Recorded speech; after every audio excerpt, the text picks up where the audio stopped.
Ms. Falcon? Call the meeting,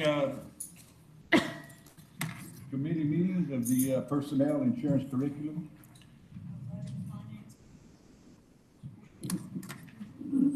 Oh, yeah. Budget and finance first. Okay. Roll call. You want me to join it? Okay, so we're doing budget and finance or personnel?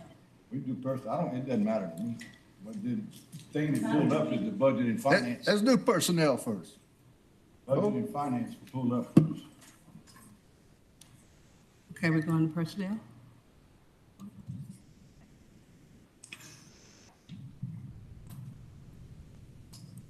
So we're doing the personnel first?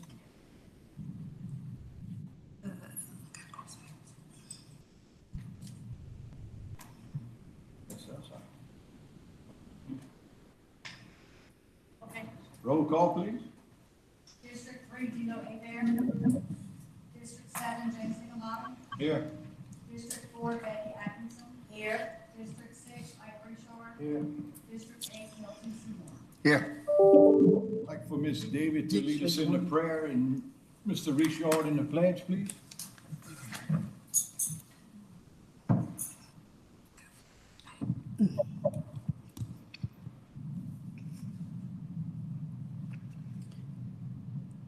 O God of all blessing and ending, we praise and thank you for the gifts of the school year.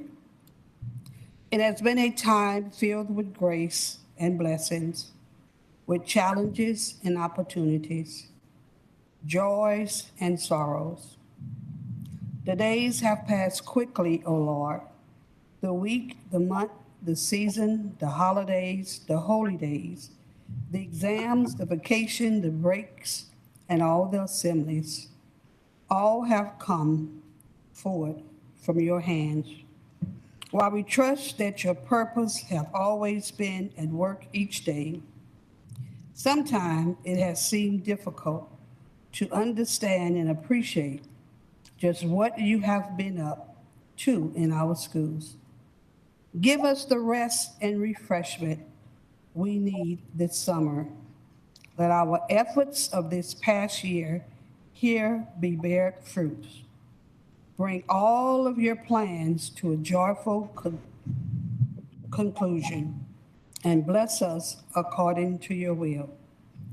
Heavenly Father, we also would like to congratulate all of our students from pre-K up to our senior year. Continue to watch over each and one of us as we do go through our summer vacations.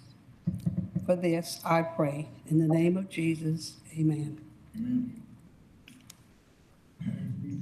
To the flag of the United States of America and to the republic for which it stands, one nation, under God, indivisible, with liberty and justice for all.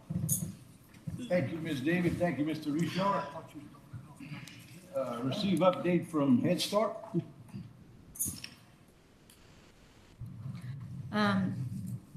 You should have in your packet a summary of their monthly summary report for May of 2025. The National Head Start Association urges programs to remind families and former families and the community that their voices are crucial in protecting Head Start and provide information on how to reach out to Congress. There's been some past rumors, of course, with the transition of the president as to whether or not Head Start programs will continue. So if you can just continue to endorse the Head Start programs and the impact that they make for when our pre-K students, those younger children transition into the public school system, that they are starting with a Head Start into their education at an early age.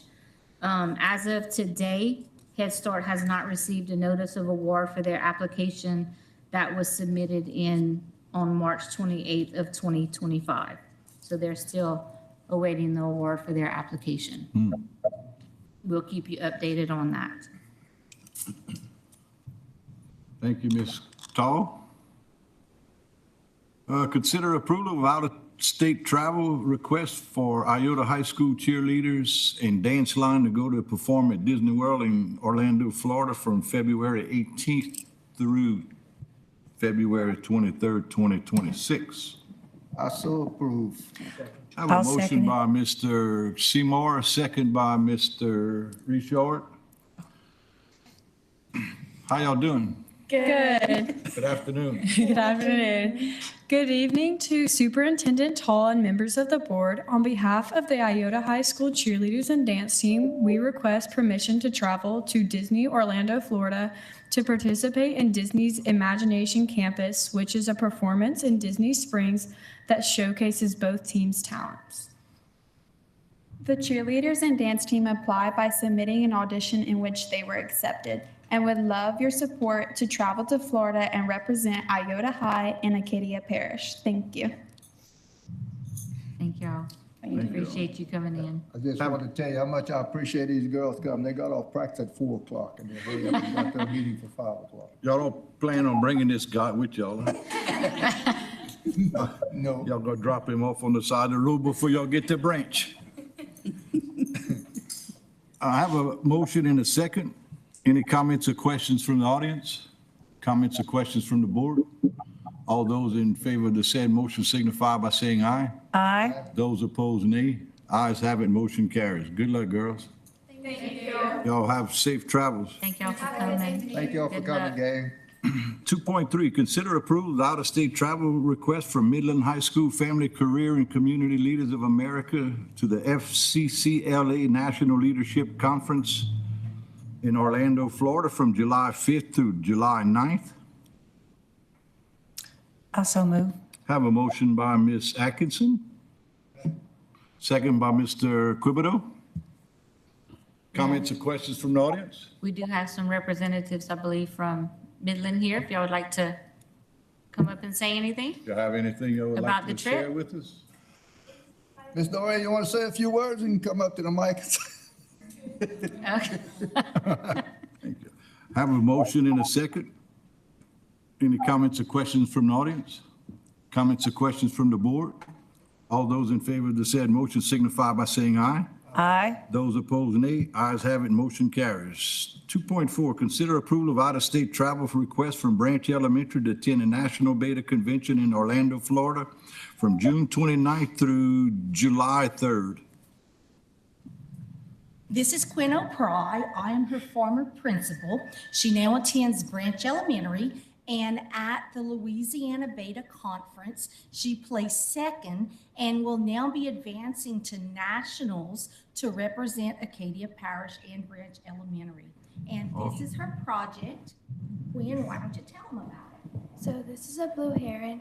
I made it to represent my state. And yeah. And how did you make it? What is it I made made of? it with pieces of fabric. These that are all little pieces of fabric. What'd That's you do? amazing. You did an excellent job. Very, I very had to unique. I ironed them all on to stick to the material. It's beautiful. You did an amazing job. Very, very She nice. also is involved in sewing with 4-H. Good I can job. tell you this, you will represent us proudly at the national conference. That is great, girl. Awesome, thank you. Very. Thank you. Good luck. Have a motion and a second. Any comments or questions from the audience? Comments or questions from the board? All those in favor of the said motion signify by saying aye. Aye. Those opposed, nay. Ayes have it, motion carries. Here, report on end of the year benchmark assessment results. Mr. Terrio? Good evening, everybody. Hope y'all are doing well. I believe you have both Dibbles and iReady data from beginning, middle, and end of year. I remember standing before you earlier this school year, looking at those BOYs and hoping and praying that we would see results by the end of the year. And I am very pleased to say our schools have had such great success. Most notably on the Dibbles assessment, as you're looking through those, you can see some really big growth in our student success on all those literacy standards. Very, very proud of them. And iReady, this year we did implement Eureka Squared for the first year, so those aren't as strong. We saw growth and we're proud of that, but we do recognize that as we transition, those scores will just get stronger, knowing that we're also looking at assessment after some folks have brought that to our attention as well. But looking at that Dibbles data, the green is representing all the schools that scored above the district average on both reports. But if you want to take a moment and check that out, we're really proud of some of the growth we've seen on both of those documents. And one thing I'd like to point out is if you compare, at least from kindergarten through fifth grade with the Dibbles data in particular, in all of those grade levels from beginning of where we were last year at the end of the year to where we are finishing this year, every one of those grade levels did show an increase, and our biggest increase from where we were last year to this year in third grade is a 20% increase. So you can definitely see the concerted effort that has been put forth from second grade of last year to those third graders this year. In particular, the emphasis of really pushing in interventions to prevent those students, to get their literacy skills up, to prevent them from that possible retention from the state law that goes into effect this year. So really proud of the efforts that we are making and the strides we're making, in particular in literacy, because you know if our children cannot read, they cannot do any other subject. So we are proud of all of the efforts of our teachers and our administrators on our campuses, as well as I have to give a shout out to the district support team. We are doing a lot of concerted efforts from our supervisors as well as our lead teacher group in providing those supports where we need to concentrate those efforts. So I'm glad to see that we can say we've seen some progress. Like to say our federal programs department has done some incredible work with the schools as well, leading alongside of all of our other supports, but very, very proud. And I'm impressed because of all of the transitions that have had to go on throughout the district throughout this year with staff moving and leadership moving. But also we were out of school, you know, at some pivotal times because of weather and such. And I think, you know, having a plan in place when we have to stay at home, I think that's a good thing to keep things moving. And I'll tell in you, the that's right a credit direction. to our administrators and our teachers. They never, ever have downtime. Those folks give 120%, 150% every moment of every day. And Acadia, I mean, I came 13, 15 years ago, whatever it is now. It's some of the hardest working people I've ever worked alongside, and it's a privilege and an honor to serve here. So very proud of the people we work with. Well, I'm impressed. I'm very pleased to see this. On behalf of the school board and our guys here, I would like to thank all of our teachers and staff, supervisors, Greg, yourself, Ms. Tall. We all know that it takes everybody together to make things happen, and it looked like y'all all coming together to make it happen. And I myself is very much appreciative, and I know these guys are appreciative as well. Just can't say thank you enough for everything y'all have done. Really. I would say it's nice to have the support of the school board as well. I feel like we really are on Acadia, moving in one direction, and it goes both ways. We have to have y'all's support and just have y'all's trust. Again, like I said, I'm very, very much Thank you. appreciative. Very, very much. Thank y'all. You know, we definitely, like Mr. Higginbotham said, we definitely moving in the right direction. Hope we continue. But the question, that's not a question, it's curiosity. No, you don't have to get up. Just curiosity. Say like Old Elementary, the percentage they have for end of the year, second, third, fourth, that's a combination of every section. All students in the second, third, Whether they're labeled special education or ESL or regular ed, everything. Okay, Yes, sir. thank you. Thank And you all even in again. those subgroups, we're seeing growth with the efforts that we're doing, so. Thank you all again. Very good. At this time, I'll entertain a motion that we adjourn. I so move. Moved by Ms. Atkinson, second by Mr. Richard. All those in favor signify by saying aye. Aye. Those opposed, nay. Ayes have it, meeting adjourned. Thank you, guys.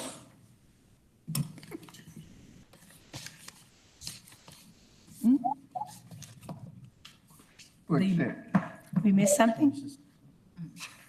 The Budget Finance Committee will now come to order. Roll call. District 3, Cito Abear. District 7, James Higginbotham. Here. District 1, James Etta Here. District 2, Jim Thibodeau. Here. District 5, Skip Jones. 1.5, presentation from Acadia Parish 4-H.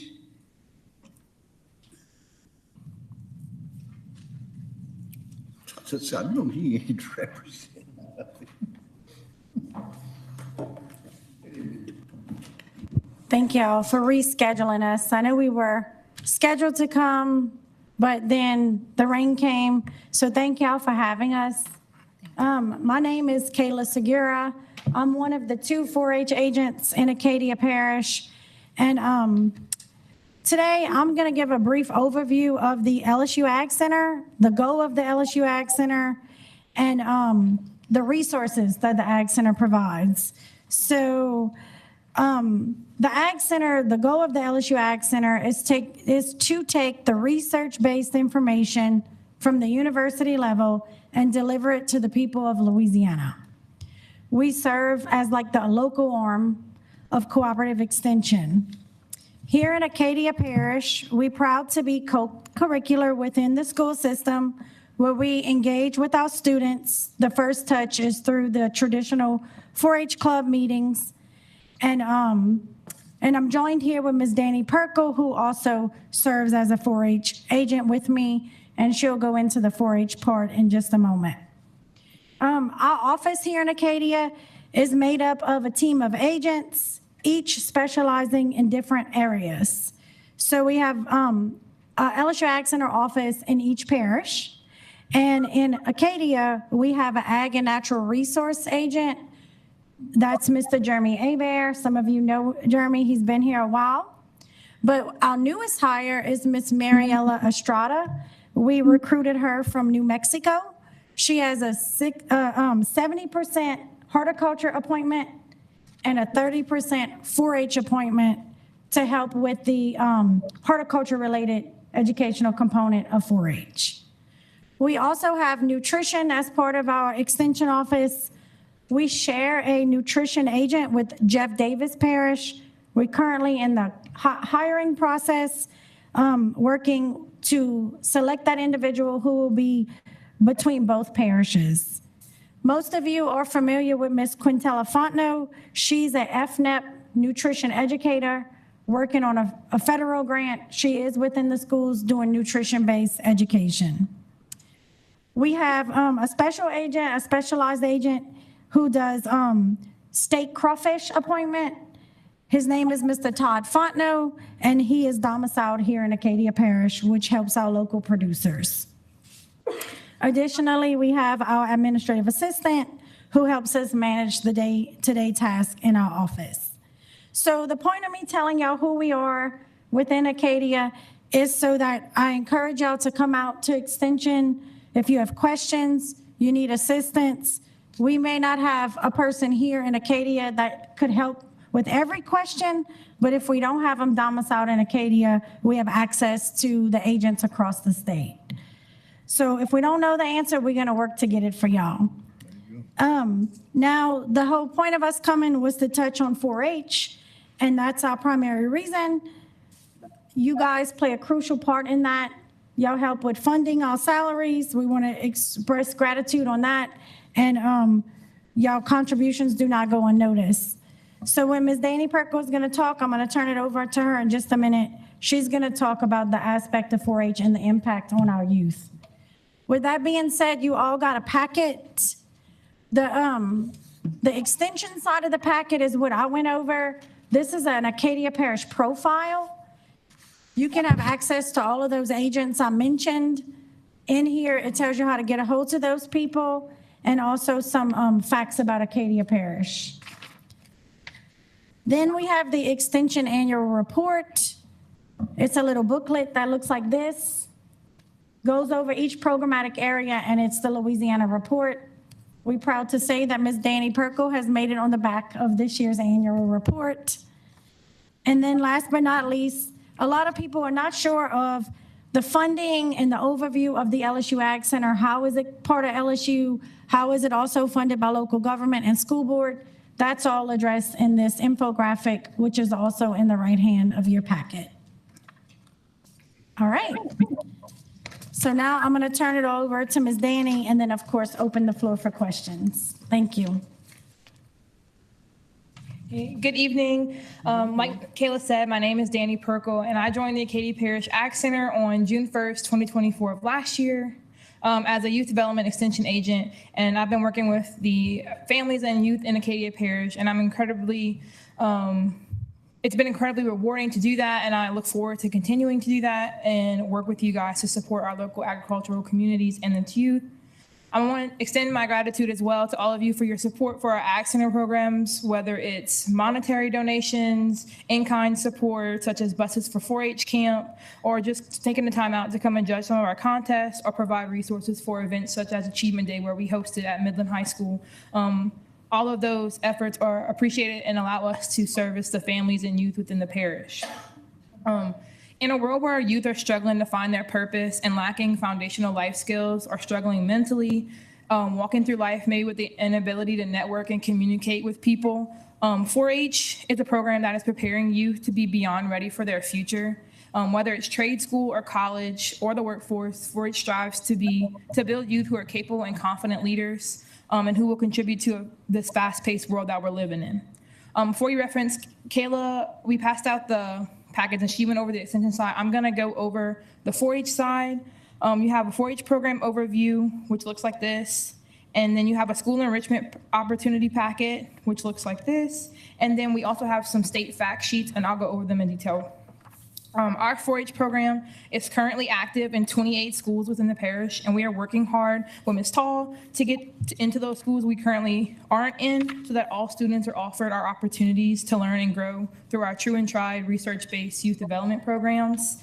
If you look at the 4-H program overview, it kind of represents some of our after-school programs, which are highlighted. We have the following after-school programs, which are Bee Club, Sewing Club, Art Club, Junior Leadership. We have a Hearts Club, our livestock program, and our shooting sports program. And all of these clubs are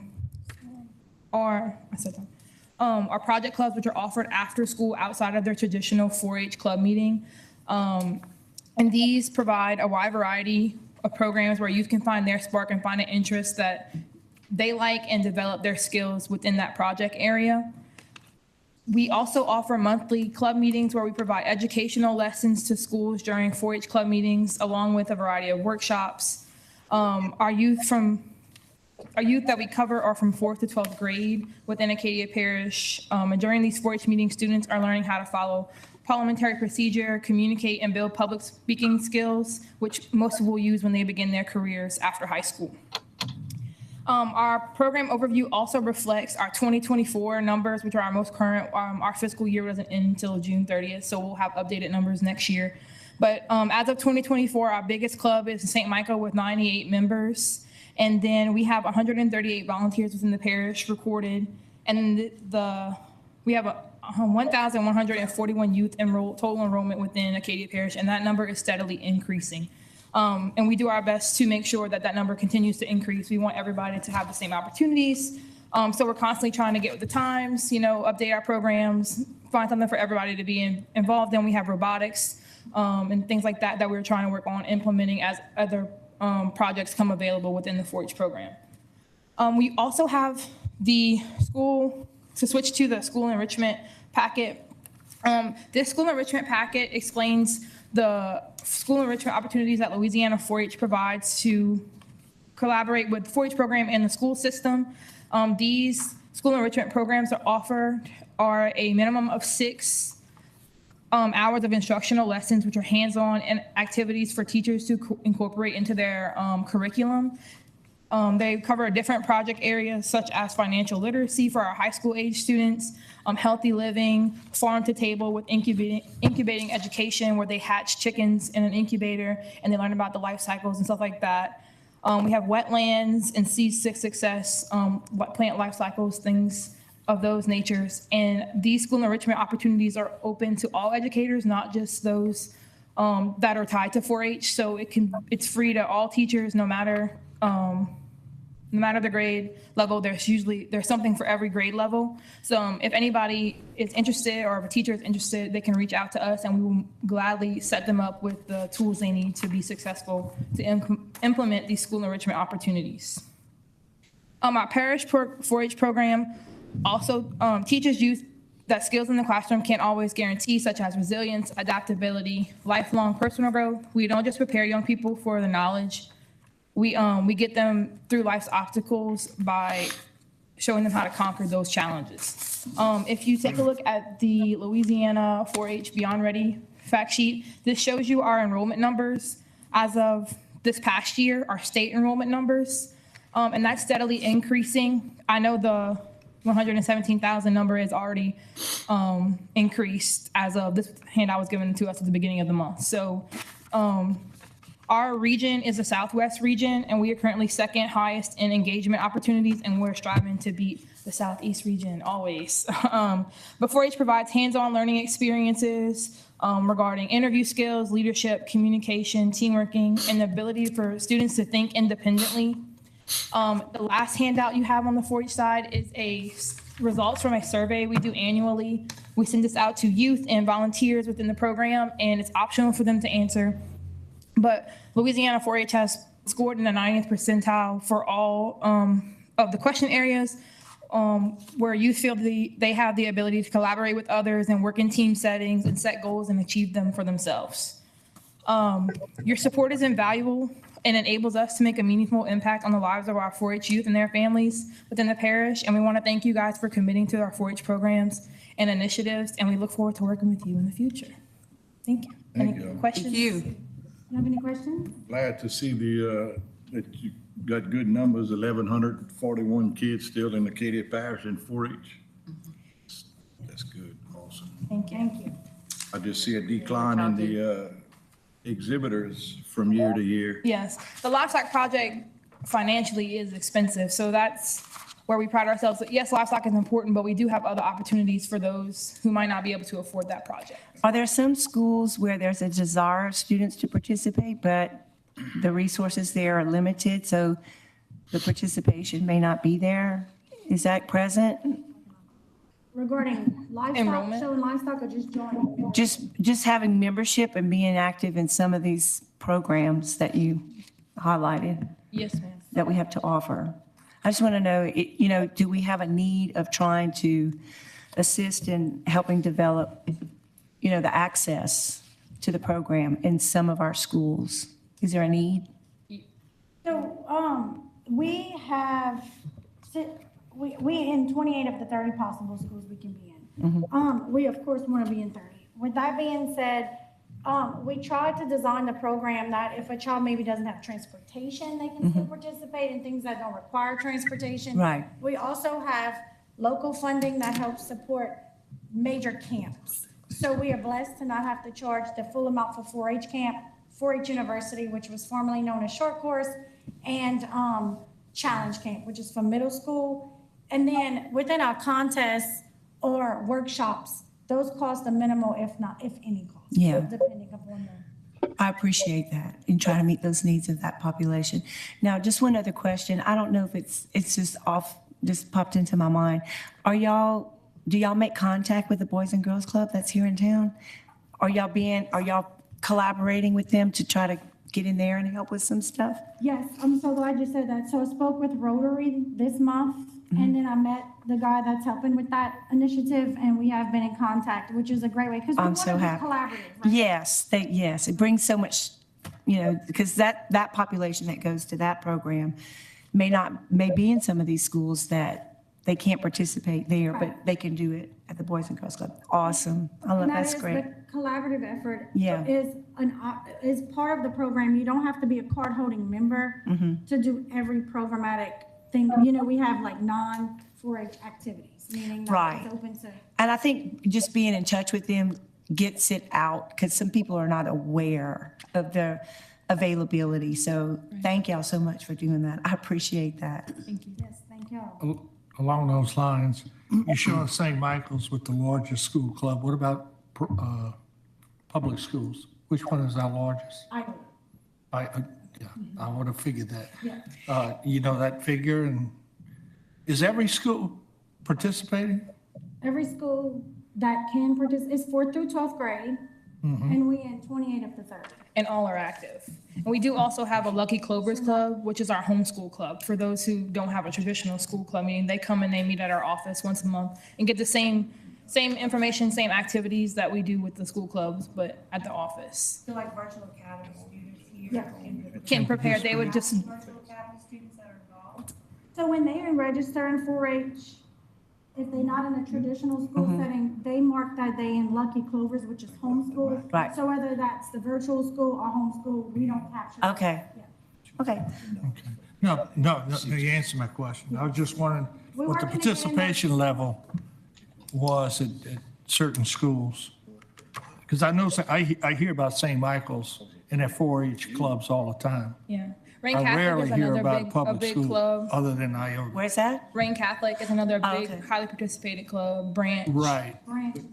branches, big. Amir Elementary. Oh, Most of the rural. yeah. Also, just because I forgot to mention, all of our business cards are in that binder, in that folder if you ever want to get in contact with us. And Miss Mariella didn't have a business card yet, so we made one in there. And I appreciate being on your advisory board or whatever thing.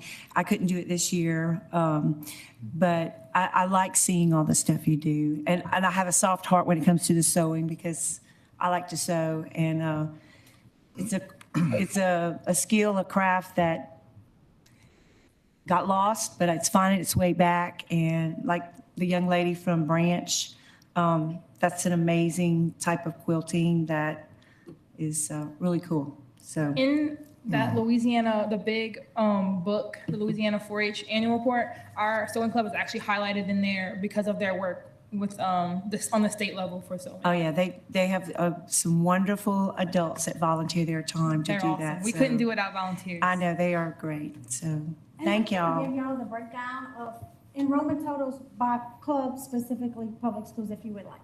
Yeah, I can do that, absolutely. So you can look at that data. Yeah, just Again, email it, I'll thank y'all send it so to the much for board what y'all members. do, because it's very, very important for our youth today to have.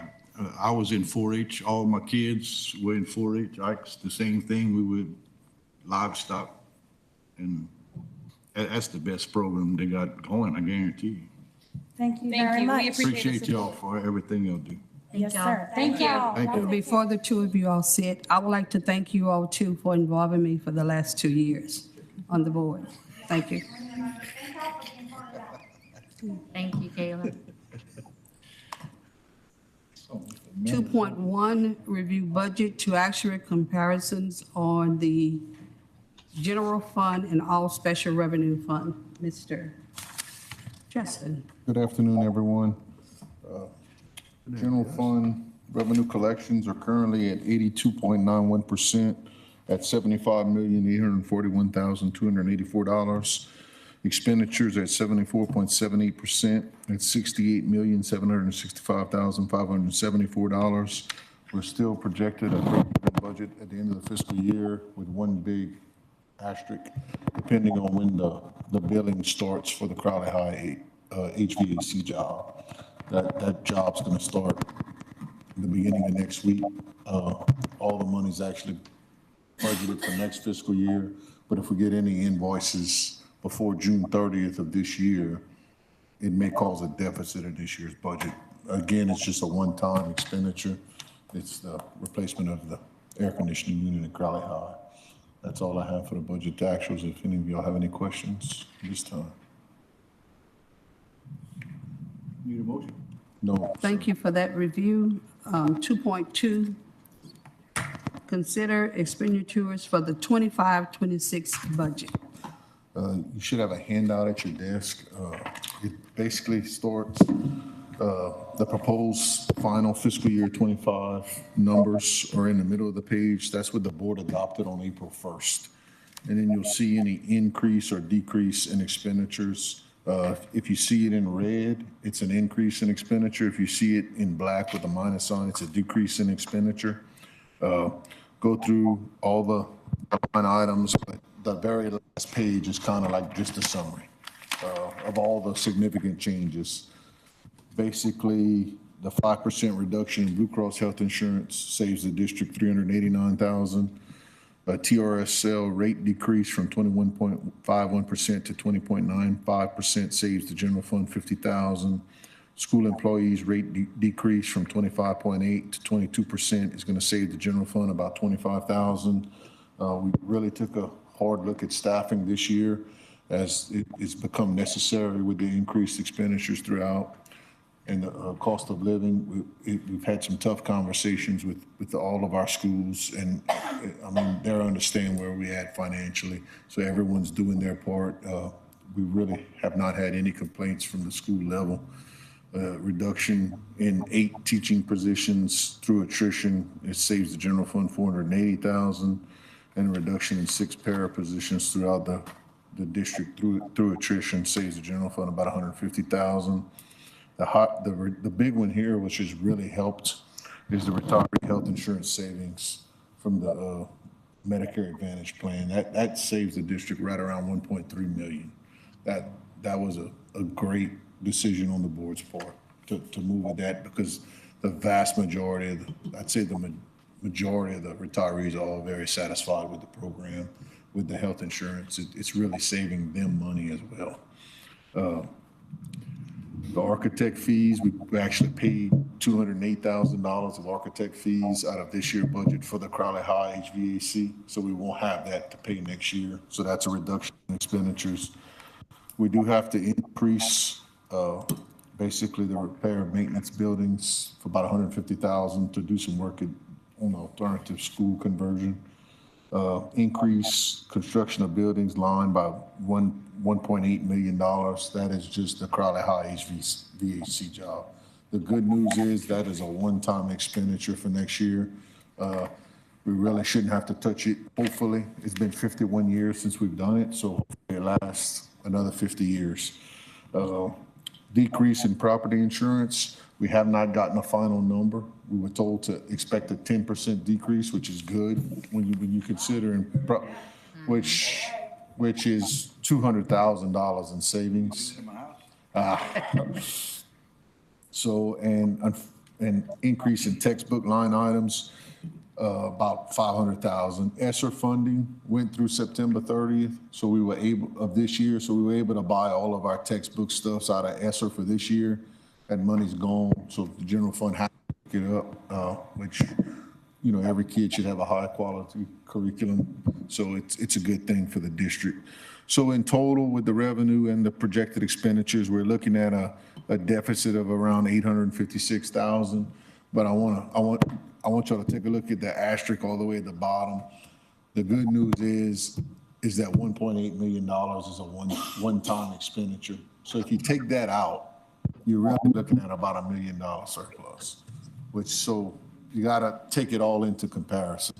So that's all I have at this moment. So, you know, we're in a stable position financially. You're spending a substantial amount less on books too, these days, right? Not really. It's because about this year, out of general fund, we spent about $600,000. Yeah. We're adding $500,000 to that to make it $1.1 million. In the past, we were able to, some of our textbooks allocations through title funds, federal programs, and then with changes with State Department guidelines, they're no longer allowing that to occur out of title programs or federal programs.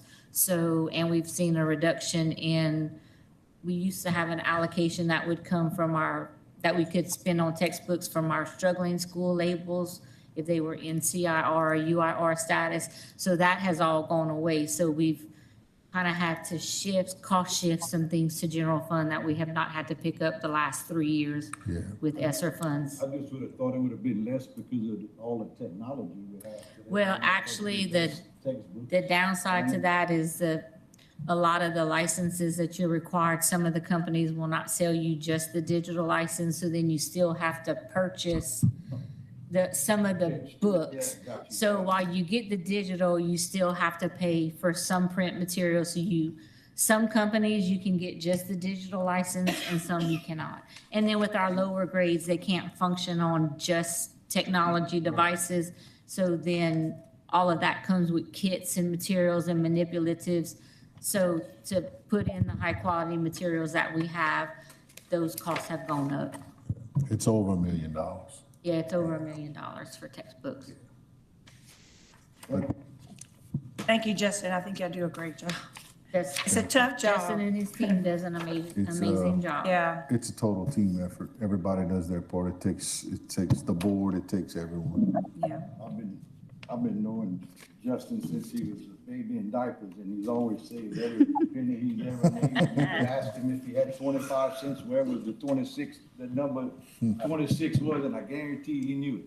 I've been knowing him as long as that too. He's been tight all his life. Well, we're not gonna go Mr. back to Jensen. diaper, we're not gonna go back to diaper time. Mr. Justin, was we supposed to vote on that item, okay? I so move the report. Appreciate you. Oh, he does, no doubt about it.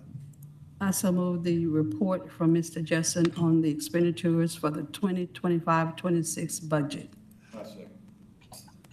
Any other further discussion? If not, all in favor?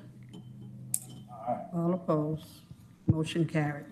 2.3, consider proposal from the Renewal of Natural Gas Partners LLC to construction and maintain 1 8.5-inch pipeline to natural gas transport on Section 16 Township 9 South Range 2 West, Acadia Parish, Louisiana.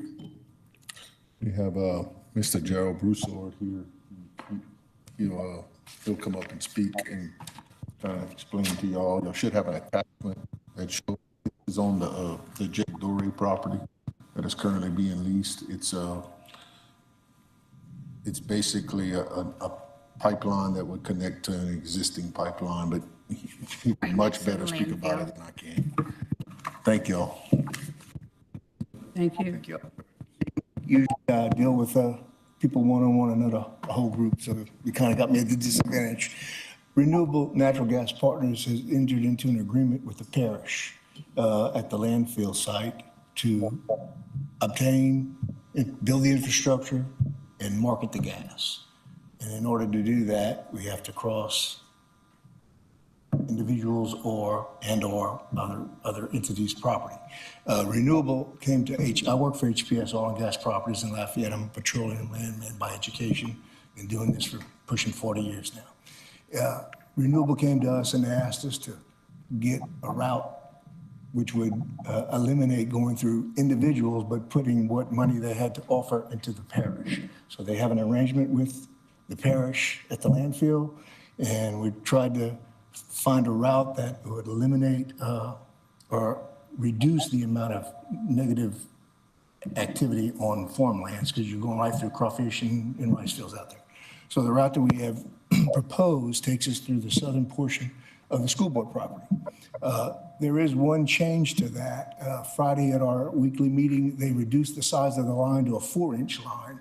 It doesn't need to be 8 inches. It's going to be very, very, very low volume gas, 100 PSI moving through the line. I think they told me it's 440 standard cubic feet of gas per minute flowing through there.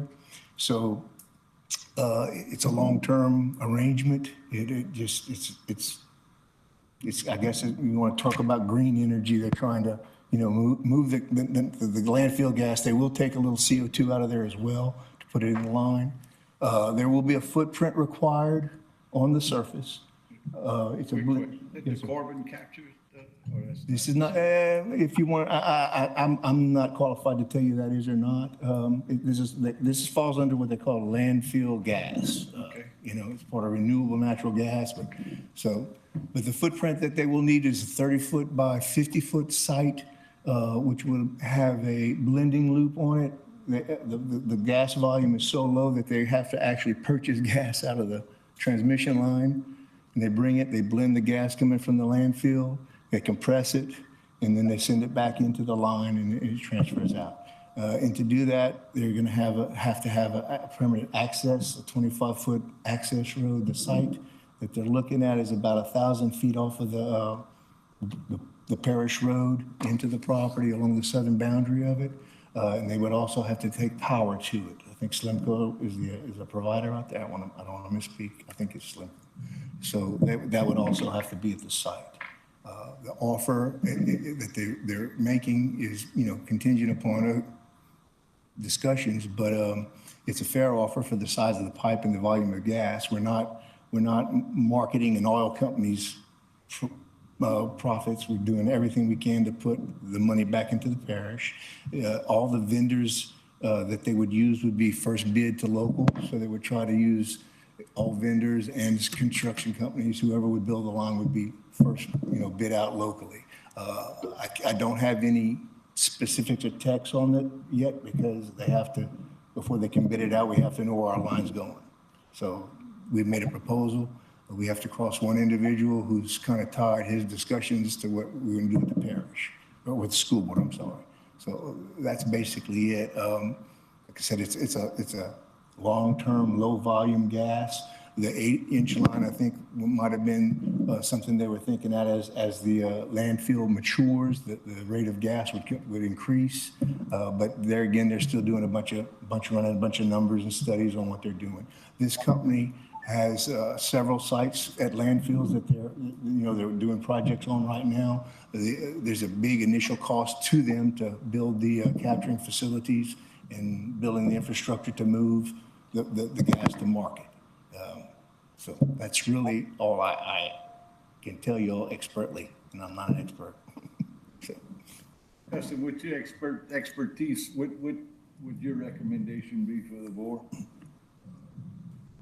is kind of outside of my school and how I'm doing it. It's speaking to Mr. Geis, another attorney. They advised, I did just call Mr. Glory and speak to him about it. They advised the first give the permission from the performance current as the lease on the property first. And take a look at, by law, we have to get fair market value. For any right of way, it's required in statute. So at that point, it's who can be defined to determine fair market value. I make a motion to consider the proposal for the renewable natural gas. Second.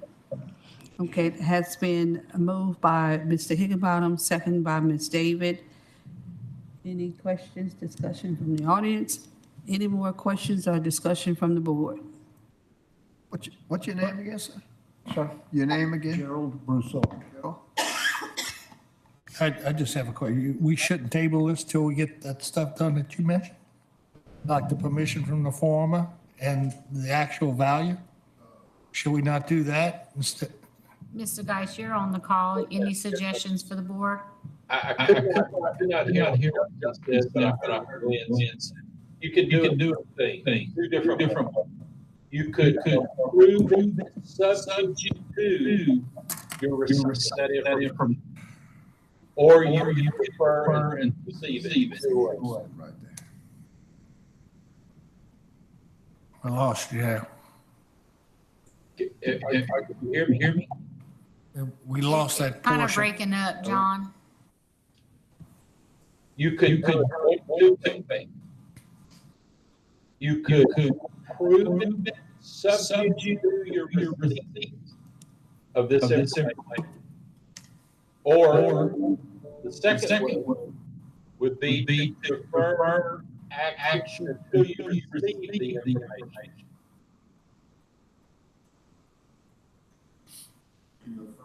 You can defer, yeah. Information, or you can approve it subject to Receiving the I make a information. motion that we approve Yeah. it subject to the rest of the information we receive. I second. Okay. Moved by Mr. Higginbottom, second by Mr. Quibido. Any other discussion? If not, all in favor? Aye. All right. Opposed?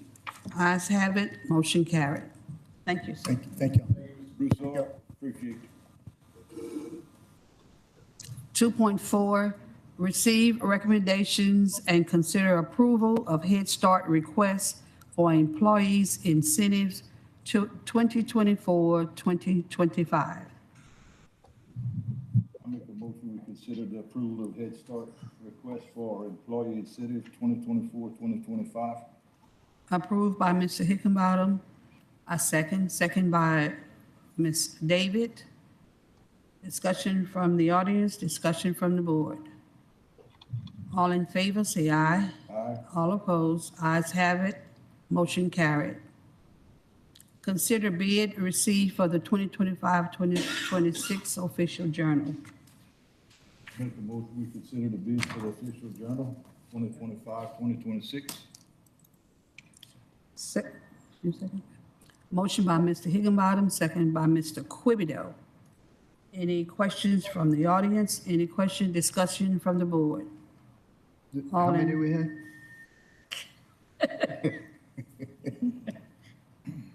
All in favor, say aye. Aye. All opposed, motion carried. 2.6, consider approval of Trial Nutrition bid number 334 SL Foods. I make a motion, we consider the child nutrition bid of 334 SL Foods. I second the motion. Motion by Mr. Higginbottom, second by Ms. David. Questions, discussion from the audience, question, discussion from the board. All in favor, say aye. Aye. All opposed, motion carried. 3.1, adjourn the meeting. I make a motion, we adjourn. Moved by Mr. Higginbottom, second by all. All in favor, say aye. All opposed. Meeting adjourned. Have a nice evening.